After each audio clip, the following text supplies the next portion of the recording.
up on Access Tech Live. Apple unveils the latest iPhone.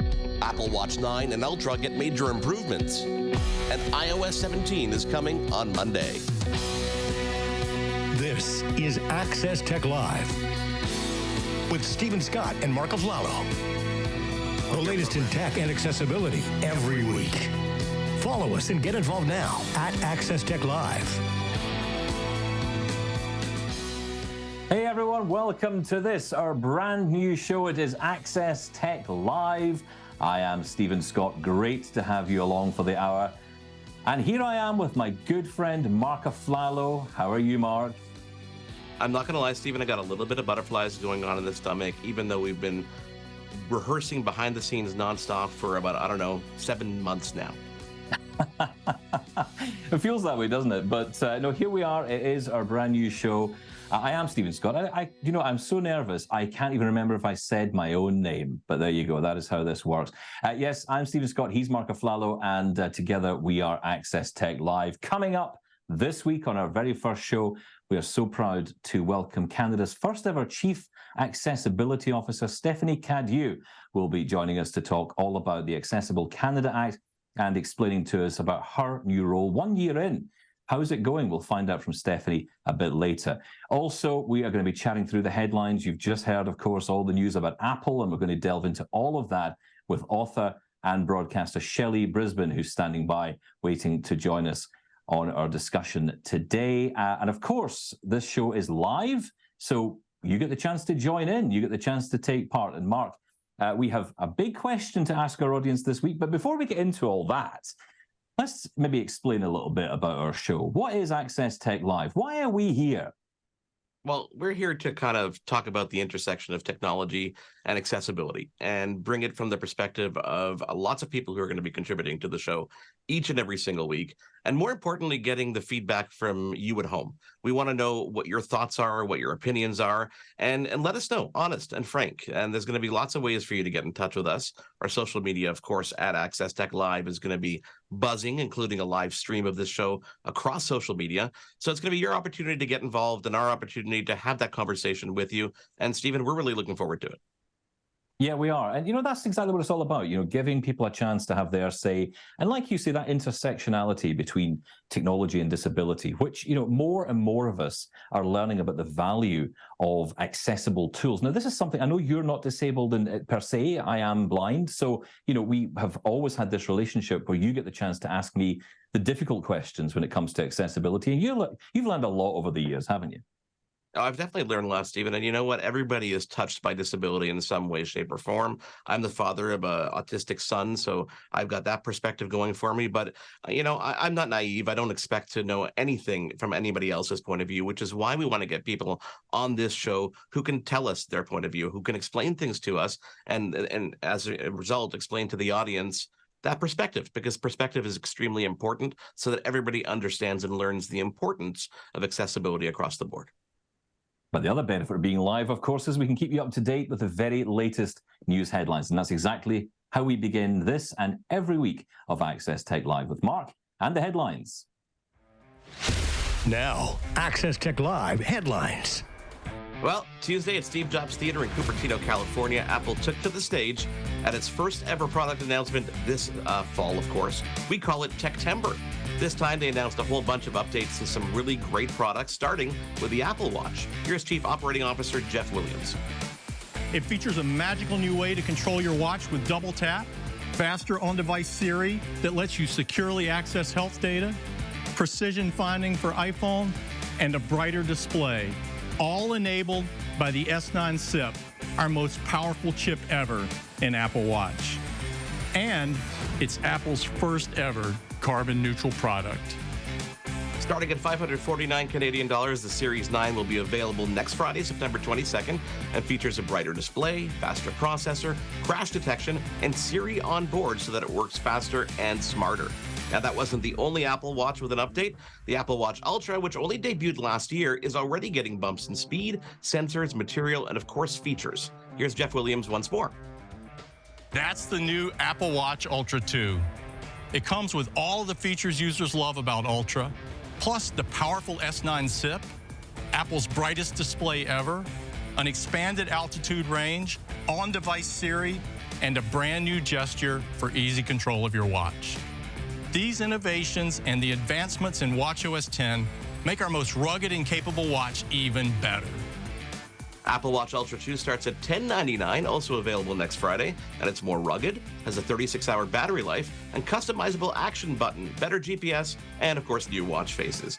And of course, a brighter screen, better connectivity, and all Apple Watches have a brand new selection of new bands and new HomePod integration.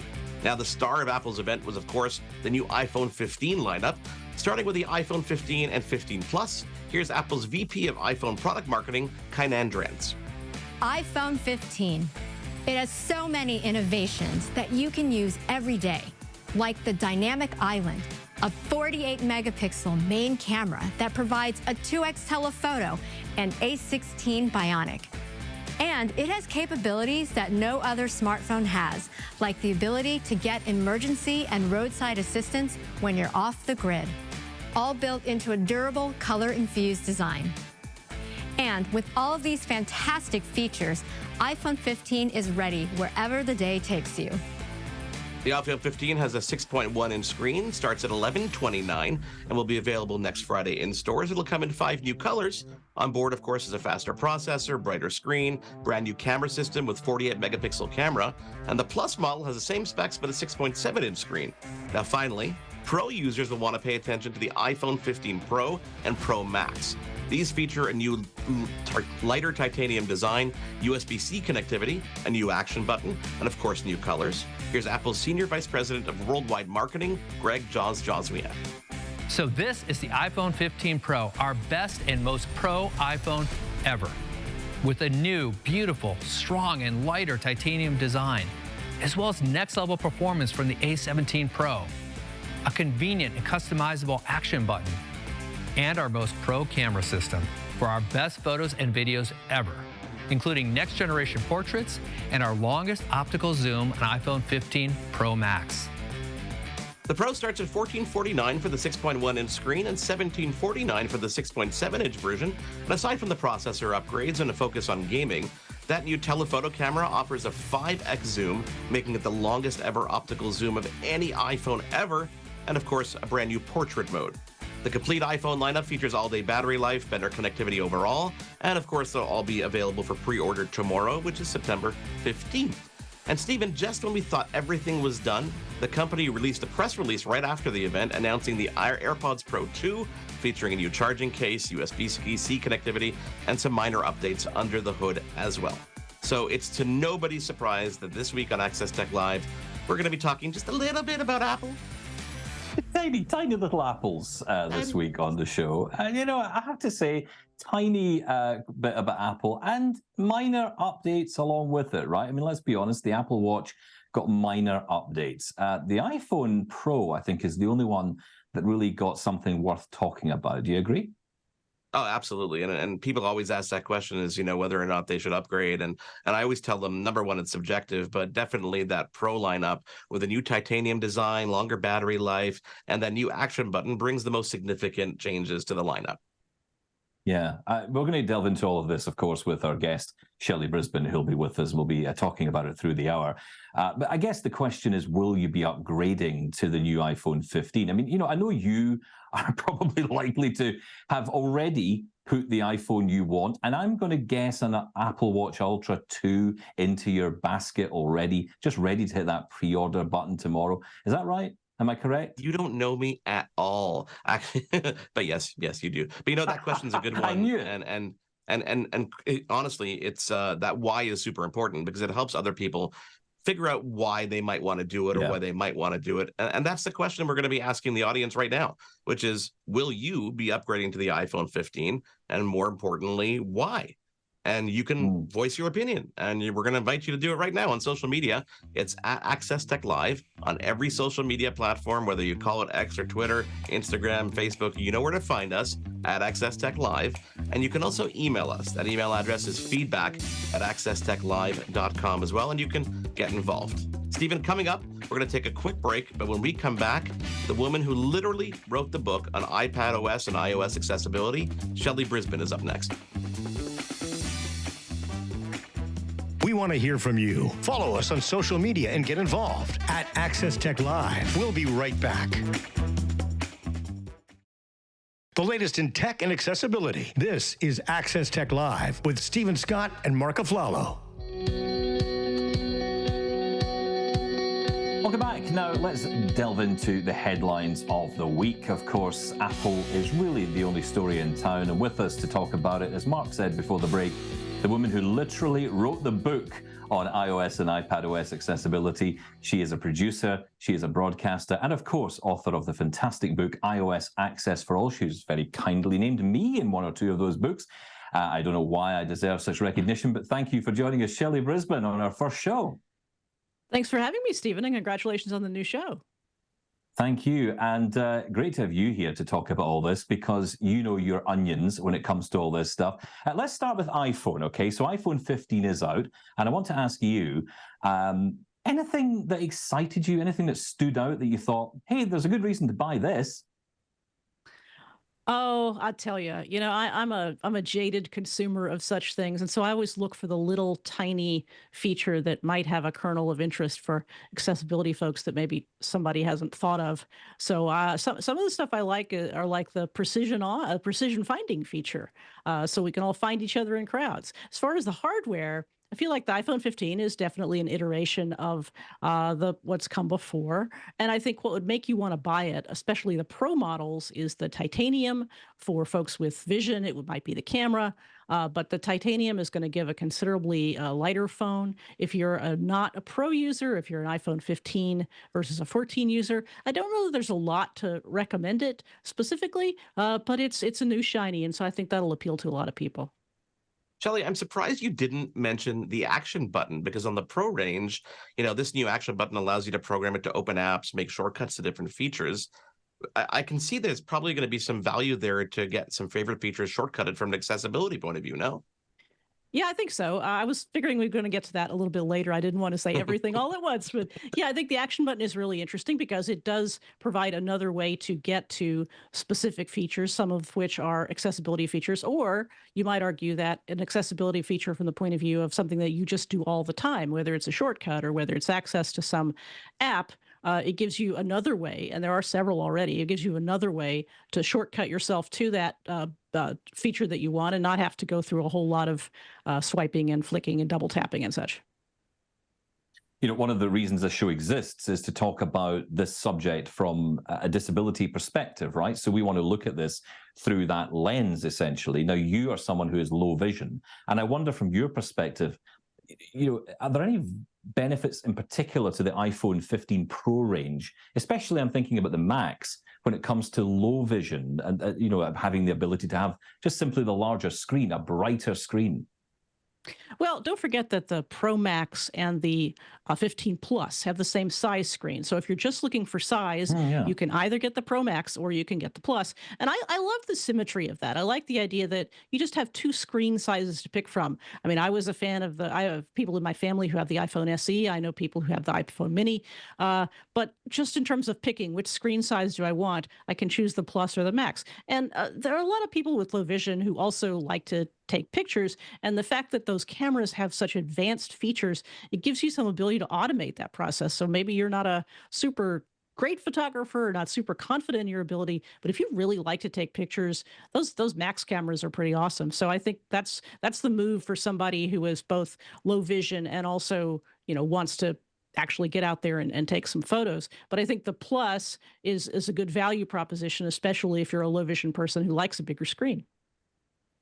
Shelly, USB-C was introduced for the first time on these devices. Obviously, people who pay attention to the news in the world know that it's because the European Union basically forced it on Apple. Was it just time? Do you think they would have gone that way themselves? I feel like they would have. It might have been another year. It was interesting that the way they announced it was so low key. It was like, oh yeah, there's a new connector. And then when they get to the Pro and the Pro Max, they talk about USB 3 capable connectors. For people who weren't paying attention to that, that means that not only do you have USB-C as the physical connectivity, but USB 3 gives you higher speeds, so you can do stuff like higher data transfer rates, for photography and video and the like. Yeah, I think it was time for them to do it. And I think it's going to be a much less painful transition than 30 pin to Lightning was 10 years ago. Because remember, USB-C is not a proprietary connector the way either 30 pin or Lightning were. And so even if you don't have a lot of USB-C connectors and accessories lying around, there's a good reason for you to get them, whether it's because your new iPhone has them or because some other device you buy in the next little while has them. So I do think for some people it will be a pain. There are a lot of people who've invested in those Apple Lightning cables that are kind of expensive, but I think the transition is going to be a lot less painful than it was last time around. Yeah, I'm wondering what Mother Nature is going to think about all these lightning cables being dumped into the sea. But let's just see what happens. Yeah, let's move on to the Apple Watch, because of course we had Series 9 announced. We also had the new Apple Watch Ultra 2, two different types of devices. And I should say as well, the Apple Watch SE is still available, so you don't have to go all out on a new Series 9 or Ultra 2 if you wanted to. But any particular features there that stood out? Because it feels to me anyway, as if with the Ultra 2, it seems a bit soon for it to have been announced. Yeah, I think so. And I think people who bought the Ultra last year were miffed because they wanted something more. But come on, watch is not something people typically switch to every year. And I do think it was interesting that Apple felt like they had to put a marker down in that category. You would have thought they would have waited. I feel like maybe some of the carbon neutral stuff that they talked about with the watch has to do with why they made a new model, but it doesn't appear to be very different. I think the transition from, say, an Ultra to an Ultra 2 is probably the least defensible transition of all. As far as features, the Series 9, what they call double tap, a term we're familiar with here in a different context, that feature, which allows you to basically double tap your thumb and index finger so that you can open an app or turn off a timer or whatever, which is similar to what Apple provided in Assistive Touch in older models. That's going to be really cool for a lot of people. I have noticed people this week trying to figure out what Assistive Touch made possible before and how that's different from double tap. So it's interesting to see people digging around in the accessibility settings and trying to figure that out. Can you explain a little bit of what Assistive Touch is actually meant for and who it's for? Sure. So assistive touch is used by folks who have a motor delay, so they may not be able to manipulate the watch either in terms of tapping or performing any sort of gesture. And so assistive touch makes those gestures easier either on the watch itself or by allowing you to use clenches and pinches and double tap like gesture. And so everybody's getting excited about what folks in who know something about accessibility have been aware of for at least a year. It's been around for 2.5 years. It was first announced in 2021, but there was really a big upgrade to Assistive Touch last year. And if you dig down into Assistive Touch settings, you find that there are a number of gestures that allow you to do all sorts of things on your watch. Shelly, you write a lot about accessibility, of course, iOS Access for All. That book is going to be coming out soon, and we'll talk about them in a second, and software. So stick around. We also want to ask you today's question about upgrading to the iPhone 15. You've got some time to think about that, because when we come back, we're going to be talking to Canada's Chief Accessibility Officer, who's joining us not only to congratulate us on the show, but also talk about all her accessibility mandates. This is Access Tech Live. We'll be right back. We want to hear from you. Follow us on social media and get involved at Access Tech Live. We'll be right back.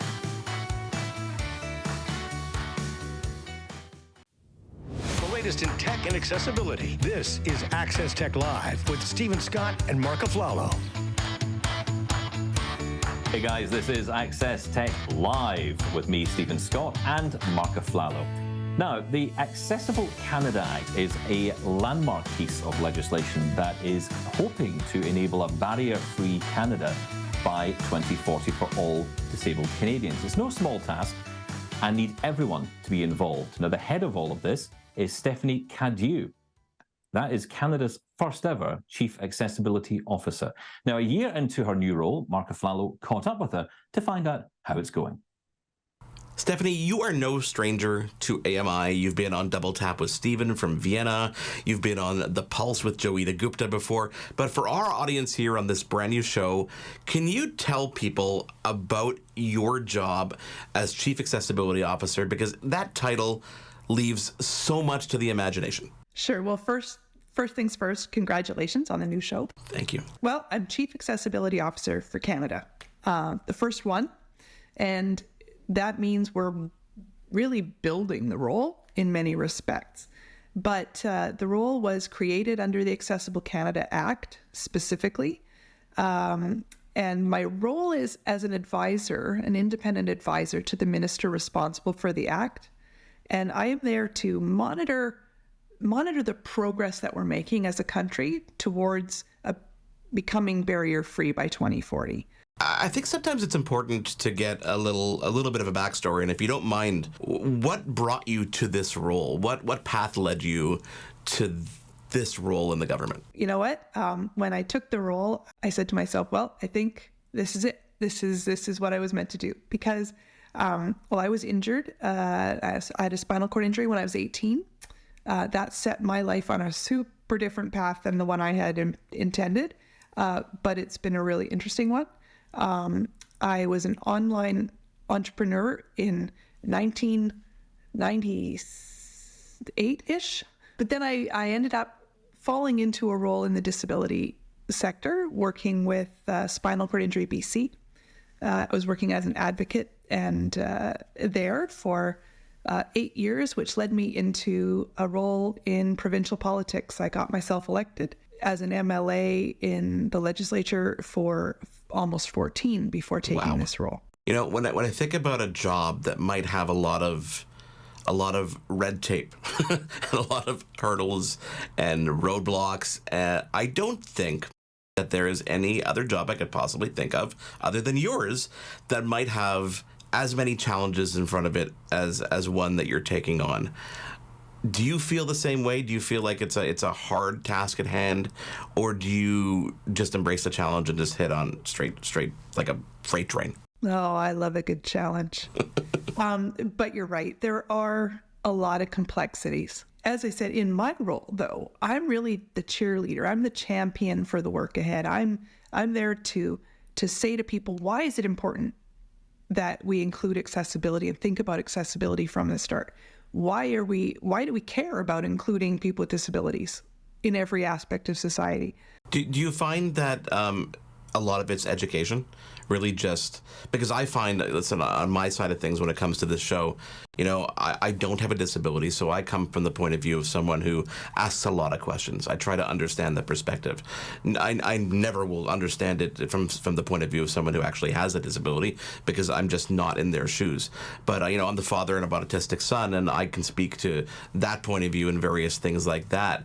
But I find that I'm educating a lot. I'm spending a lot of time just trying to break down what people might think is complicated into sometimes logic and just plain English, so that the light bulb goes off and they go, oh, that's why we need to do this, and it just becomes logical. Is that a similar situation to you, what you're doing? I find that in life. I find that a lot. But in this role as well. And as I say, it's a learning curve for everyone. Nobody has all the answers here. It's hard to individualize everything. It's not even possible. And so as we go through this, there are things that people are learning and questions that people are having to ask or be asked in order to get it right.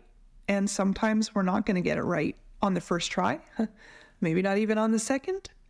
But the important thing is being open to it, asking the right questions, being open to the feedback, not taking it personally if we get it wrong, but instead learning from our failures, so to speak, as we move forward. Yeah, and that you know, the Accessible Canada Act, and just I think accessibility in general, people sometimes think it's only for people who have a disability, but that's not true. Accessibility means that anybody can have equal access to everything. There's no barriers, as you said, a barrier-free Canada. So where do you feel, and I say from that perspective, because you can only do as much as you can do in terms of advocating, but where do you feel we are when it comes to the Accessible Canada Act? Do you measure it by a percentage? How do you measure it? Where do you feel we stand kind of today? We're working on that, actually, trying to figure that out. What the metric is, right? Exactly. What are the metrics, and how do we figure that out? How do we set a baseline? How do we measure from it? It's not simple. We're at a starting point. It doesn't. In some cases and in some places, we are ahead of other jurisdictions. We are the first country to have a chief accessibility officer. So the fact that we're thinking about it at that level and we're making a commitment at that level as a country is really big. It doesn't mean that people with disabilities have access to everything at all. We are recognizing we have a long way to go. the built environment, we have a long way to go. It's easiest to think about the built environment, I think, in terms of accessibility. That's where our minds naturally go. We think about wheelchairs, we think about ramps, we think about power door openers, and we say, okay, we understand this. Understanding it and doing it are two different things. When we move along the path of accessibility and start thinking about things that are a little less obvious, technology, access to all aspects of technology and whether or not they are inclusive and accessible. What about thinking beyond that? What about policy design? What about program and service delivery? What does accessibility mean in those contexts? It's much more complex and difficult work. We have to be asking a lot of questions all the time. And how do we get that right? Ultimately, we will get it right if we include people with disabilities. And that is at the core of the act, at the center of the act, is nothing without us. Not nothing about us without us, just nothing without us. And that means including people with disabilities and all the perspectives from the beginning and asking those questions. And so in and of itself, we're starting from scratch there, but it's so important. Baby steps. It takes baby steps, unfortunately, sometimes to get traction. And that's something we're trying to do on our show. I know it's something that you're trying to do definitely in your position as Chief Accessibility Officer. I have a really personal question, Stephanie, here, okay? And you can refrain from answering, but we're talking all about new iPhones because Apple just unveiled things a couple days ago. Are you an iPhone user? I am an iPhone user. Okay, so this is the really personal question, and again, you can say you don't want to answer, but are you going to be upgrading to the new phone? I am actually in the process of thinking about and deciding about upgrading my phone. I actually have two. I have one for work and one for personal. So we're talking about my personal one. I generally don't update it right away because I'm too cheap. So no, you're not cheap. You're frugal, and you're being smart about it. Okay, there's a difference there.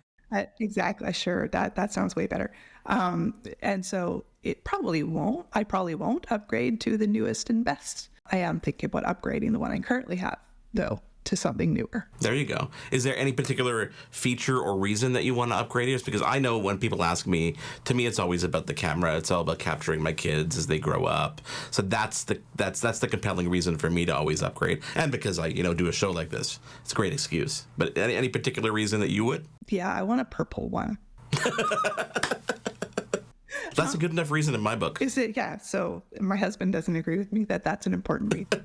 Is there any particular, just out of curiosity, is there any particular use of an iPhone that as a wheelchair user you have specifically felt that has made a difference in your life? And the answer can be no here. There's no right or wrong answer. Yeah, actually just in like the last year or so, 2 years maybe, I learned about the assistive touch features, which are super helpful for me as a person who has limited hand function because of my paralysis. That has been super helpful, setting that up and setting up those functions for the things that I use most, and so I don't have to press multiple buttons and things at once. It has been really helpful. Amazing. Stephanie, we're going to continue this conversation for a very long time, hopefully constantly with more positive updates as we go and as we build towards a more accessible Canada. Thank you so much for the work that you're doing and for always joining us and being a good champion of the things that we do here. Hopefully we can return the favor and have you back on really soon. Oh, thanks. I look forward to those continued conversations and that progress. And thank you for everything you do. I learn things every time I watch the show. Oh, that is fantastic to have Stephanie Cadieux there, Canada's first Chief Accessibility Officer. What a role, what a woman, and we're so pleased to have her here on our very first show on Access Tech Live this week. I have to say, the colour purple is a good reason to buy a new phone. I love that answer. I absolutely love it. But I just want to say, when it comes to the feature set, you asked about the question around wheelchairs. And, one of the things that I thought was fantastic was when activity came along, one of the features that came along shortly afterwards, because often the watch, for example, would ask you, as well as the phone, would say, are you going for a run? And there were a lot of people in wheelchairs who felt that wasn't really appropriate to ask that, or didn't seem appropriate. And Apple fixed that. They addressed that. And, that may be a very minor change to some degree, but it made people feel more included. And I think that was another great feature of these devices as well. So listen, we're live today. This is a live show, so we've been getting lots of feedback. Mark, how's it online? Is it? Have we broken the internet? No, we haven't broken the internet. People are commenting on the live stream itself on YouTube. Of course, if you want to watch it, if you're not watching it now, at Access Tech Live, of course, on social media, find all the links there. Connor Smith wrote in and said hi. Eliza wrote in, said she needs the iPhone in pink. Kara wrote in, I have the iPhone 12. Is it worth the upgrade? Jordan wrote in, I think I'll upgrade to the iPhone 15 Pro. The optical zoom looks amazing. And Janice said that was a great interview. So this is, the reason, and thankfully they're validating us as why we're here live, so that we can get to feedback like that during the show while it's happening, and hopefully answer that question, which is, I don't know, for example, I have the iPhone 12. Is it worth upgrade? I think definitely it's worth an upgrade if you have the iPhone 12. I mean, we're several generations ahead. What do you think, Stephen? I agree. I think this is the year when it comes to the iPhone 15 this year. And, we've got Shelly Brisbin standing by. We'll bring her back in and she can answer this herself later. But personally, for me, I think if you're on the iPhone 12 or below, then I think this is the year. This is the year to move up. If you've got the iPhone SE and you've been hesitant because you really like the home button, maybe it's time to move along. Maybe the action button could become a home button. Hey, there's an idea, Apple. You could do that. Why didn't they do that as a matter of interest? Why not put a fingerprint sensor in there? Oh, the thoughts in my mind. If only I ran Apple, eh? But anyway, yes, we are live. We're getting your contributions. Keep them coming.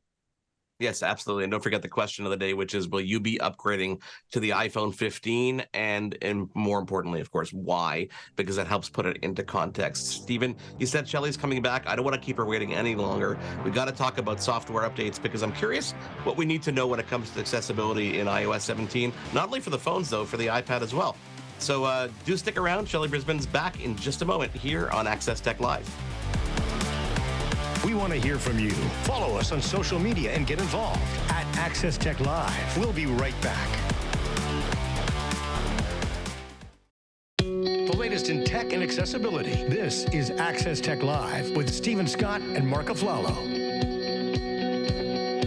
Yeah, it's me and Mark, and we also have author and broadcaster Shelly Brisbin. And as I mentioned earlier, Shelly Brisbin, who, by the way, great to have you here. I'm honored to have you on our very first show. You are the author of the book iOS Access for All. Now, of course, we have a new version of iOS coming up in days. So how's the book looking? I haven't finished Ready it to yet. haven't quite finished, no. I'm working on a version for iOS 17. It'll cover the iPhone and the iPad. And fortunately, I've had access to the betas for a while, but I'm not somebody who believes that it needs to be out on the day the operating system ships, because Apple has a tendency to change things, and I would much rather it be thorough and accurate instead of fast. So I apologize to anybody who might have been hoping there would be a book Monday, but there won't be. Yeah, the software-wise, there's frustrating. Yeah, go ahead. Shelly, software-wise, there's a ton of new features coming in iOS 17, and it drops on Monday, as we said, which is, the 18th, I believe. What about accessibility features? Is there anything that people should specifically look out for in this generation of iOS? Well, there are a couple of interesting new categories of accessibility features. First, there's speech. So we have a couple speech features, one called live speech, which basically enables you to record phrases that can then be spoken aloud. So if you're in a coffee shop line and you have maybe difficulty speaking or difficulty being understood, you can have your coffee shop order right there, and it can speak from your phone and to the barista and say, hi, I'd like a chai latte, or whatever it is you like. It does a little bit more than that, but basically the idea is the phone can stand in for your voice in those circumstances where you have incidental speech that you'd like to be sure that is absolutely understood. Then there's one called personal voice, and this relies on the machine learning features of the iPhone. And it's really interesting. So if you are diagnosed with something like ALS, which is a disease that eventually takes a lot of people's speech from them, sometimes you get that diagnosis before you lose your speech. So with personal voice, you can actually go in and record yourself talking. There's a whole a long training period that it goes through. Basically create a voice print you can use as your voice on your iPhone. So once you've lost your voice You can interact with the phone and tell it what you want to say, and the phone will speak in your voice. So that's a great way for your loved one to be able to hear your voice when perhaps you're not able to yourself. And then another feature that I was really interesting and underreported is called assistive access. Assistive access is a simplified interface for the iPhone, and it makes it possible for somebody who has a cognitive disability, perhaps, or in many cases, an elder who may not be particularly tech savvy or who may have vision problems that have come along with age, to interact with the iPhone in a way that doesn't make them afraid, that gives them access to things they use most often, like phone and FaceTime and messages and photos and music, but doesn't clutter up the interface with a lot of other stuff that they might not actually use. I've experienced this in my own life, trying to teach my mom how to use her iPhone SE, and I'm really looking forward to assistive access, and as she may be the person in the family that gets the upgrade so that we can use that feature with her. Yeah, and it's interesting because, it's such a useful feature, but I wonder, and you're right to talk about people who are older. I often get in trouble when I talk about it on my radio show. I talk about this and people say, don't be ageist about this. Lots of us have challenges using phones. And I wonder, for a lot of people who are coming to, say, voiceover later in life, or even earlier in life, they may find it easier to use something like assistive access because, like you say, it's putting those features up front that you want to use and it's decluttering the interface. So that could be useful, right? Yeah, I think so. I think that some people who have used the phones as they are now may go to assistive access and find that they have too many restrictions for them. And so I think it's going to be an issue. And it's either one or the other. You have to turn on assistive access and you don't have access to your phone as you know it, but you can turn it back off and you can go back to the standard interface. So I suggest that people who are thinking they might like a simpler version of the phone, give yourself a chance to try it. Be aware that you're not going to be able to use all of the apps in the same way that you have been able to use them up to now. But if the main thing you do on your phone is communication, messages, FaceTime, and calls is all in one simplified app, or photos or music, those kinds of things, assistive access may be for you. And no, I don't think it's for me. It's not a matter of saying it's only for older people. I think it's a matter of saying to folks who may be trying to advise their older relatives, hey, this is the way that you can use an iPhone, because Android has had various kinds of simplified interfaces in the past through launchers and such. And this is brand new for the iPhone. And so I think it's going to be really interesting to see whether people who either use Android phones or who have decided cell phones are just not for them or smartphones are not for them, whether the iPhone is going to be a viable alternative for them. Shelly, with all these features, accessibility features, somewhat going mainstream, and people wanting to, we want to unblur the lines and really just make people realize that accessibility is for everybody. Do you think there's a point where we're just going to drop the term accessibility when it comes to these features and just talk about them as features? I mean, there's a way that sounds kind of utopian and nice, and I like the idea that people would appreciate these features for the fact that they can benefit a lot of people. I mean, a lot of the things I hear from people in the mainstream are, oh, here's an accessibility feature that even I can use, even I, who's somebody in the mainstream, they would say. Unfortunately, I think accessibility is still something that we need to talk about as a thing on its own so that it continues to have the focus it needs, whether it be the focus in conversations like we're having or in terms of how we speak to companies about what we need to make sure that people with various disabilities can have access to them. So I don't know that eliminating or dropping out the concept of accessibility as a separate set of features actually benefits us right now. It might benefit us us being people with disabilities. It might benefit us somewhere down the line. For now, I think the acceptance of understanding of the term accessibility, I think right now that's kind of on an upswing. That's kind of a good thing. And the extent to which we can, people have gotten really interested in stuff like personal voice or this double tap feature for the watch. And I think that not only gives the mainstream users an opportunity to use those features, but to sort of understand and engage in a dialogue with us about how those features are meant to be used by people who have disabilities. Now, I want to ask you a little bit about iPadOS, because there's all the focus on iOS. iPadOS is kind of going off on its own little route here with, I guess, the intention of it becoming eventually a replacement for the MacBook.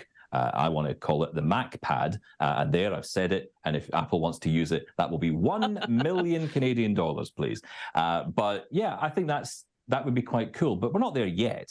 But we have seen a little bit of improvement there as well, not as talked about so much at this event. Anything standing out for you on the iPad front that's interesting? I think they heard the complaints about Stage Manager. Stage Manager was a new feature that came to both macOS and iPadOS last year, which is supposed to basically be a windowing and interface to the home screen and to file management. And there were some problems with the iPadOS version of it, and it's been substantially updated. And so I think for people who really want to use the iPad either as a Mac replacement or use it in the same way they use a Mac in terms of like using multiple applications and file management and that sort of stuff, I think there have been some improvements.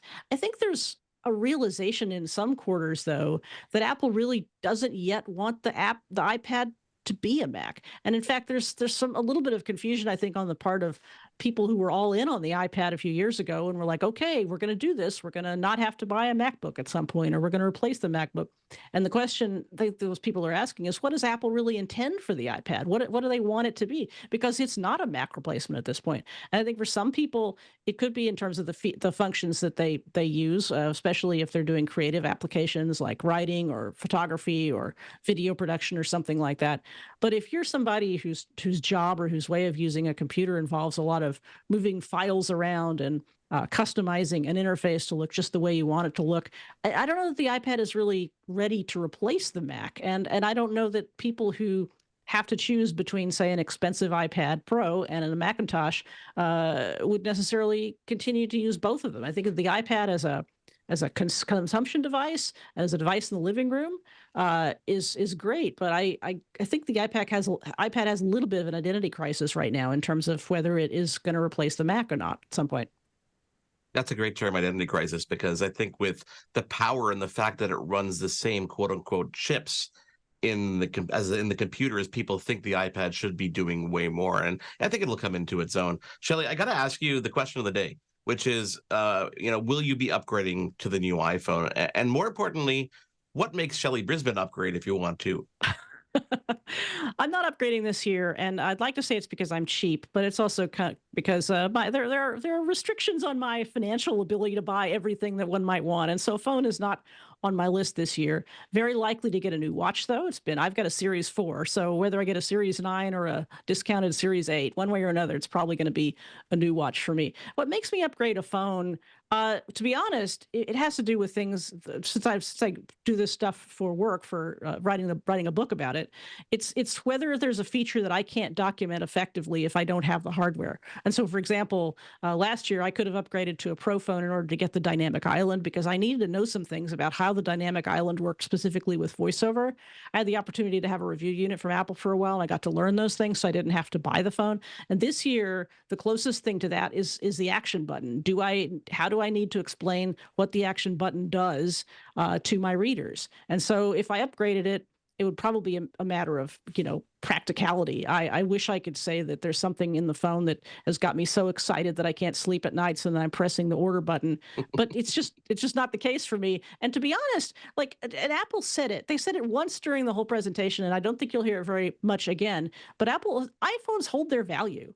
And not in terms of just finances, but I have an iPhone 13 and it works fine. Does it have every bit of battery life it did when it was brand new? No, but it does everything I need to do. It runs iPad, it runs iOS. Would I like a dynamic island? Yeah, sure. Would I like an action button? Yeah, sure. But my iPhone 13 is happily humming along. So I think it's going to be a watch year for me. Shelly, thank you so much for taking the time to join us this week. When will the book be actually available, and where can people find it when it comes out? Well, thank you for asking. I plan to release the book sometime in mid-November.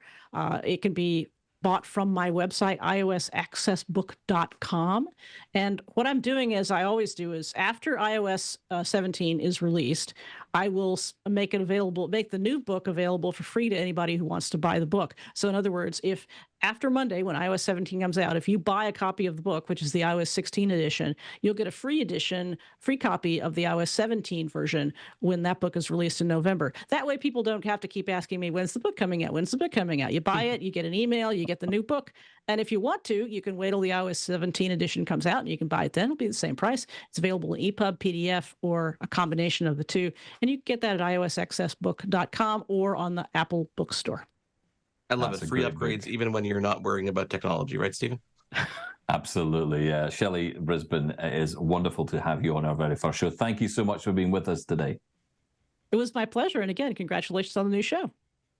Thank you. And you can follow Shelly at Shelly on Twitter or X, whatever you want to call it today. And we'll post the link to, of course, her website and everything else on our social media as well, which is at Access Tech Live, where you at home have been pretty busy answering the question of the day, which is, will you be upgrading to the iPhone 15? So after a quick break, let's get to those answers, finally, here on Access Tech Live. We want to hear from you. Follow us on social media and get involved at Access Tech Live. We'll be right back. The latest in tech and accessibility. This is Access Tech Live with Stephen Scott and Marc Aflalo. Hey guys, I am Stephen Scott. Marc Aflalo still with me this hour, and we have been having a lot of fun on our very first Access Tech Live. And it sounds like you have too, because lots of you getting in touch to share your thoughts on our question of the day. Will you be upgrading to the new iPhone 15? And why? So, Mark, what's the response been? I mean, the response has been great. There's a live chat going on YouTube. Christopher wrote in saying, hey, everybody. Daniel wrote in, great show. # Android for life. and Michael wrote in, and Michael wrote in, I'm on the iPhone 10R, so it's definitely time to upgrade. But, you know, on social media, specifically to answer that question, we got a great response from Gordon Anthony. He reached out on X or Twitter. I don't know if we're ever going to call it X. He what writes, do we call it? Yeah. I don't know. We'll get there eventually, Elon. I'll wait until you've bought a boatload of things to find out whether it's worth spending any money. So, Stephen, go out shopping so you can let Gordon know, okay? Okay, fine. Michael Doisy on Mastodon. The proper term for this is Apple Christmas. I'm sure you all know I will buy the iPhone 15 Pro Max, maybe new AirPods, but I'm not sure about the watch. We will have to see. Okay. Yeah. I think a lot of people are holding back on the watch. I don't see massive reasons to upgrade this year. I really don't. James Dean, I don't think it's that same James Dean because he hasn't been around for a while. I have an SE3, and it's a fast phone, but the battery is absolutely terrible. So I'll probably be going to get the iPhone 15 Pro after the holidays. Okay, that's interesting perspective. I mean, always, you know, my phones, sometimes batteries go bad a bit earlier. It's a good reason to do it, I think. I love the SE, and I've always loved the SE lineup, and Sean on the radio show always slaughters me for it. But I think, truthfully, it's a great phone. But the battery, you're absolutely right, James. The battery in these devices, even my 13 mini, was letting me down. And I think, yeah, this might be the year to upgrade to a 15 Pro, maybe even a 15 Pro Max for me, because especially with the lighter, I don't need the screen. I really don't care about the screen size. But you know what's great in these phones no one ever talks about? The speakers. The audio is incredible on those devices. So that might be a reason for me to look at the Pro Max. Anyway, who else? Paula 16 from Saskatoon. I will not be upgrading to the new iPhone because I just bought the 13 last year and I don't see enough of a need or update in these new phones. Okay, I get Fair it. enough. I get it. And the last one here, Stephen, here, Jason, not now, from Ottawa, writes, absolutely, the new iPhone's always on my shopping list, and I spend the year putting money aside. As for why, well, the camera. Yeah, he's like you then, right? He wants to have the best camera. And, you know, again, a lot of blind people use cameras as well. So it's not just, you know, it's not just you that's using the camera. Me. So, yeah. No, that's been fantastic. Well, look, that's what a fantastic first show. Have you enjoyed yourself? I've enjoyed myself. Again, guys, reach out, Access Tech Live on social media, feedback at accesstechlive.com. Get in touch with us, and we'll get to your feedback each and every show. And thank you so much to Shelly Brisbin, Stephanie Cadieux, and on behalf of Stephen Scott, I am Marc Aflalo. Thanks for being here. Bye. Thanks for tuning in to Access Tech Live. Follow us online at all social media at Access Tech Live. Email us feedback at accesstechlive.com. Hosted by Stephen Scott in Glasgow and Marc Aflalo in Montreal. Written by Stephen Scott and Marc Aflalo. Live show director, Anastasia Spalding Stenhouse. Technical director, Caitlin Robinson. Audio, Jordan Mulgrave. Live graphics and playback, Kingsley Juco. Graphics coordinator, Eliza Rocco. Integrated described video specialist, M. Williams. Supervising producer, Michelle Dudas. Copyright 2023, Accessible Media, Inc. An AMI original production.